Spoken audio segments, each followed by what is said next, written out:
¿Despertaste ya? Pues es momento de darle gracias a Dios por un día nuevo. Señor amado, gracias por abrir mis ojos, por darme la oportunidad de vivir y respirar una vez más.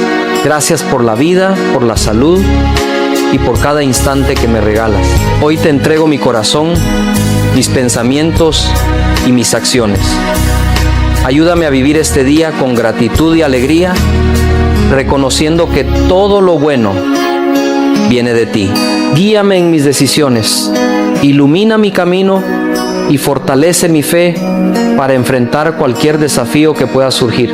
Señor, te pido que me ayudes a ser un instrumento de tu amor, que mis palabras transmitan paz, que mis acciones reflejen bondad y que mi corazón permanezca lleno de esperanza y confianza en ti.